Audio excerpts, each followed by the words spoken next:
শ্রীমন্তীকে অয়ন বলল, আমার সঙ্গে তোমার দাদুর অফিসে চলো শ্রীমন্তী, গিয়ে ওনার সাথে খোলাখুলি কথা বলো, তারপর দেখা যাক। অয়নের কথা শুনে কিছুক্ষণ ওর দিকে চেয়ে থেকে কিছু একটা ভেবে শ্রীমন্তী বলল, চলো। অয়ন শ্রীমন্তীকে নিয়ে তখনই মল্লিক ইন্ডাস্ট্রিজের উদ্দেশ্যে রওনা দিল। মল্লিক ইন্ডাস্ট্রিজে পৌঁছে শ্রীমন্তীর দাদু সুবীর মল্লিকের কেবিনে বসল ওরা। দেখো শ্রীমন্তী, ব্যবসার ব্যাপারে আমি একদম স্পষ্ট কথা বলতে পছন্দ করি। আমি যে সিদ্ধান্তটা নিয়েছি সেটা রাগ বা আবেগ থেকে নয়। এই নতুন বিল্ডিং প্রজেক্টটা মল্লিক ইন্ডাস্ট্রিজের স্বপ্নের প্রজেক্ট। যেভাবেই হোক এটাকে সাকসেসফুল করতেই হবে। তুমি যেহেতু কাজটা করতে পারছো না, তাই এই কাজটা আমি সৌর্যকে দিয়েছি। এবার থেকে সবটা ওই সামলাবে, তুমি বরং ঘরে বসে বিশ্রাম নাও। এই প্রজেক্টটা তো আমারও ড্রিম প্রজেক্ট ছিল। আমি জানি না আমার কাজে ঠিক কোথায় ভুল হয়েছে, যার জন্য আমরা এই প্রজেক্টের অ্যাপ্রুভাল পেলাম না। কিন্তু আমি তোমাকে কথা দিচ্ছি দাদু ভাই, যে যেভাবেই হোক আমি এই প্রজেক্টের জন্য অ্যাপ্রুভাল নিয়েই ছাড়ব। সৌর্যকে প্রজেক্টটা দিয়ে দেওয়ার আগে প্লিজ আমাকে আরেকবার সুযোগ দাও। বেশ, কিন্তু কাজটা আজকের মধ্যেই হওয়া চাই। শ্রীমন্তী সম্মতি জানিয়ে অয়নকে নিয়ে অফিস থেকে বেরিয়ে এলো। সৌর্য শ্রীমন্তীরই কাজিন, যার একমাত্র অ্যাম্বিশন হল মল্লিক ইন্ডাস্ট্রিজকে নিজের কবজায় আনা। এই কারণেই সৌর্য বরাবর শ্রীমন্তীকে ফ্যামিলি বিজনেস থেকে বের করে দিতে চেয়েছে। আর এই কাজে সৌর্যকে সাহায্য করে চলেছেন ওর বাবা পঙ্কজবাবু। অয়ন এবং শ্রীমন্তী দুজনে মিউনিসিপ্যালিটি অফিসে এসে পৌঁছল তাদের প্রজেক্টের অ্যাপ্রুভাল নেওয়ার জন্য। আর তখনই শ্রীমন্তী সেখানে সৌর্যকে দেখে অবাক হয়ে গেল। ও, তুমি নিশ্চয়ই অফিসারের কাছ থেকে অ্যাপ্রুভাল নিতে এসেছো। তবে মনে হয় না তাতে কোনো লাভ হবে। ওই অফিসারকে আমি টাকা দিয়ে কিনে নিয়েছি। শ্রীমন্তী তীক্ষ্ণ দৃষ্টিতে একবার সৌর্যর দিকে তাকিয়ে অয়নকে নিয়ে অফিসের ভেতর চলে গেল। যে অফিসারের সঙ্গে ওরা দেখা করতে এসেছিল তিনি তখন একটা মিটিংয়ে ছিলেন। শ্রীমন্তী সোজা তাঁর সামনে এসে বলল, মিস্টার দত্ত, আপনার সাথে আমার কিছু জরুরি কথা আছে। আরে শ্রীমন্তী ম্যাডাম যে, হঠাৎ এখানে কি মনে করে? অয়ন পুরো ঘটনাটা লক্ষ্য করছিল। মল্লিক ইন্ডাস্ট্রিজ শহরে যে বিল্ডিং কনস্ট্রাকশন শুরু করতে চাইছে তার জন্য সব জরুরি ডকুমেন্টস দেওয়া হয়েছে। সমস্ত টার্মস অ্যান্ড কন্ডিশনস সঠিকভাবে মানা হয়েছে। তারপরেও প্রজেক্টে অ্যাপ্রুভাল পায়নি। আমি কি জানতে পারি এর কারণটা কি?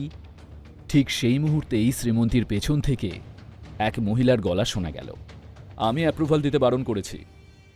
অয়ন এবং শ্রীমন্তী দুজনেই পেছন ঘুরে তাকালো। মহিলাকে দেখেই শ্রীমন্তী চমকে উঠল, কামিনী, তুই এখানে? হ্যাঁ, আমি এখানে শ্রীমন্তী, কারণ আমি এখানে কাজ করি। আর এই যে দেখছিস মিস্টার দত্ত, ইনি আমার হাজব্যান্ড। আমি যখন দেখলাম যে প্রজেক্টটা শুরু করার জন্য তোর আমাদের অ্যাপ্রুভাল দরকার, তখন আমিই ওকে ওটা দিতে বারণ করে দিই। দেখ, আজ আমার হাজব্যান্ড যে পজিশনে আছে সেখান থেকে ও কারোর কাজ যেমন সলভ করে দিতে পারে, তেমন আবার পণ্ডও করতে পারে। তাছাড়া তুই তো অনেক বড় লোক, কাউকে দিয়ে নিজের কাজটা করিয়ে নে বরং। কামিনী, যা হয়েছিল আমার ভুলের জন্য হয়েছিল। আমি বোকামি করে ফেলেছিলাম। প্লিজ তুই ভুলে যা ওই ব্যাপারটা।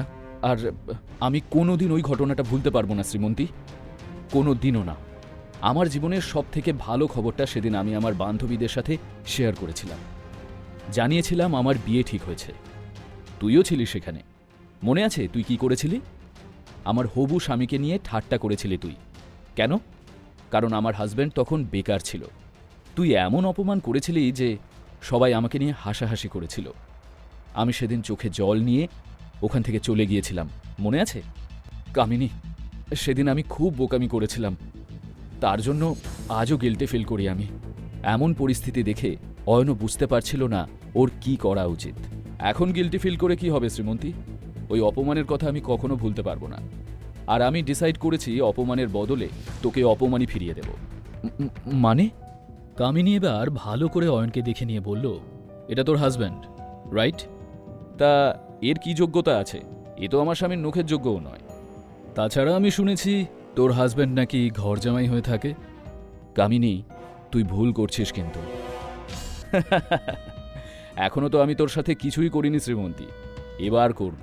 শোন, তুই যদি এই অ্যাপ্রুভালটা পেতে চাস তাহলে তোর বরকে আমার হাজব্যান্ডের সামনে হাত জোর করে বসে অ্যাপ্রুভালের জন্য ভিক্ষে চাইতে হবে, আর তাও এখানকার প্রত্যেক স্টাফের সামনে। কামিনী, দরজাটা ওই দিকে শ্রীমন্তী, তুই এখন আসতে পারিস। অসহায় শ্রীমন্তী দাঁতে ঠোঁট চেপে বাইরে বেরিয়ে এলো। সূর্য বাইরেই ওর জন্য অপেক্ষা করছিল। কাজ হলো না বুঝি?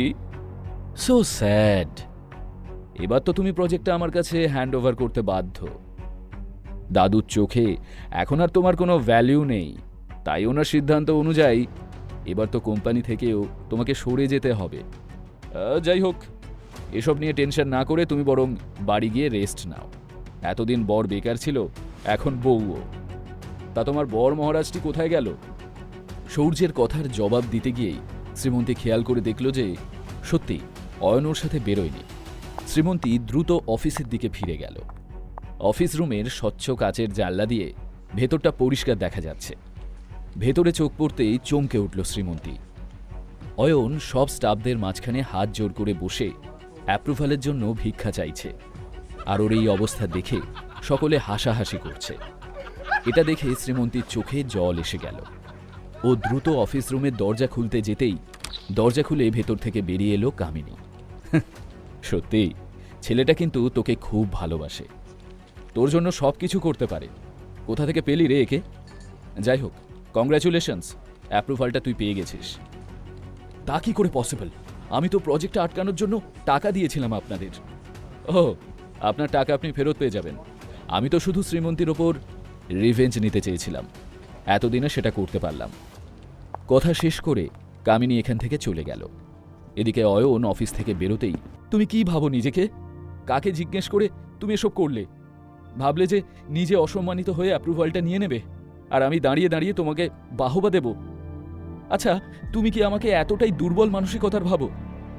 অয়ন চুপচাপ শ্রীমন্তীর কথাগুলো শুনছিল। ভেজা গলায় শ্রীমন্তী বলল, আমি আর এখানে থাকতে চাই না, চলো এখান থেকে। শ্রীমন্তী ওখান থেকে চলে গেল। অয়নও যেতে গিয়ে হঠাৎই দেখতে পেল সূর্য দাঁড়িয়ে আছে।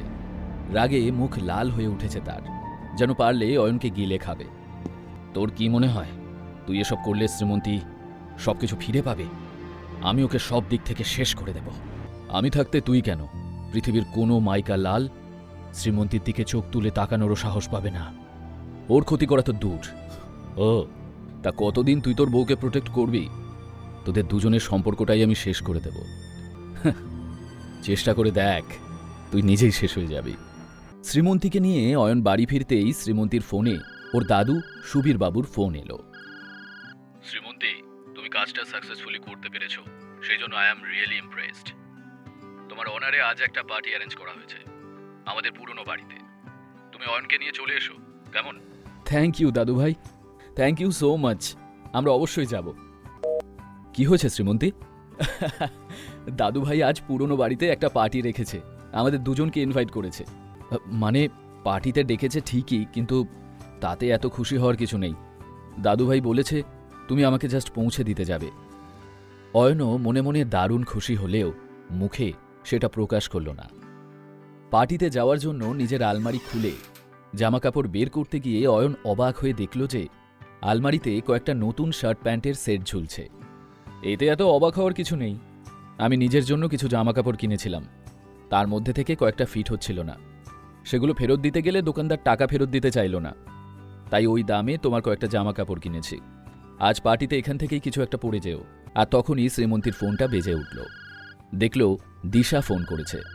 শ্রীমন্তী দি, ওই শপকিপার বলছে তুই নাকি স্পেশাল অর্ডার দিয়ে ওই অয়নের জন্য শার্ট প্যান্ট বানিয়েছিস। তোর মাথা ঠিক আছে তো? কি চলছে এসব? কেন, আমি অয়নের জন্য কিছু করলে সমস্যা কোথায়? আচ্ছা এখন ফোন রাখ, আমি একটু বিজি আছি। সন্ধ্যায় মল্লিক পরিবারের পার্টিতে শহরের নামি দামি লোকজন সকলে এলেন। অয়ন এবং শ্রীমন্তীও পার্টিতে এলো। এদিকে হাসি খুশি শ্রীমন্তী আর অয়নকে দেখে সূর্য আর দিশার মনে অন্য খেলা চলছিল। সূর্যের কাছে এসে দিশা বলল, একটা কাজ দিয়েছিলাম আমি ওই অয়নটাকে, এখনো করে উঠতে পারল না। আজকাল একটু বেশি মাথায় চড়ে বসেছে ও। এদের জন্য একটা প্ল্যান আমি ভেবে রেখেছি, শুধু সেটা সাকসেসের অপেক্ষা। এদের দুজনকে এখন একসাথে যতটা সুন্দর দেখাচ্ছে, লোকে এদের ততটাই নোংরা বলবে। শুধু আমার এই প্ল্যানে তোকে একটু হেল্প করতে হবে। দিশা সূর্যের দিকে অবাক হয়ে তাকাতে সূর্য বলল, এই পার্টিতে এমন একটা ধামাকা চাই যা অয়না শ্রীমন্তীর কপালে বিপদ ডেকে আনবে।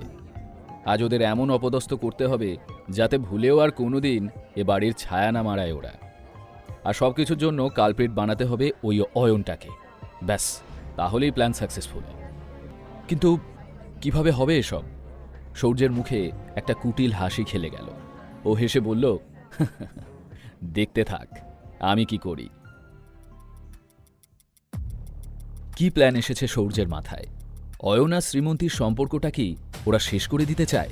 জানতে হলে শুনতে থাকুন এই গল্পটি, শুধুমাত্র পকেট এফএম এর সাথে।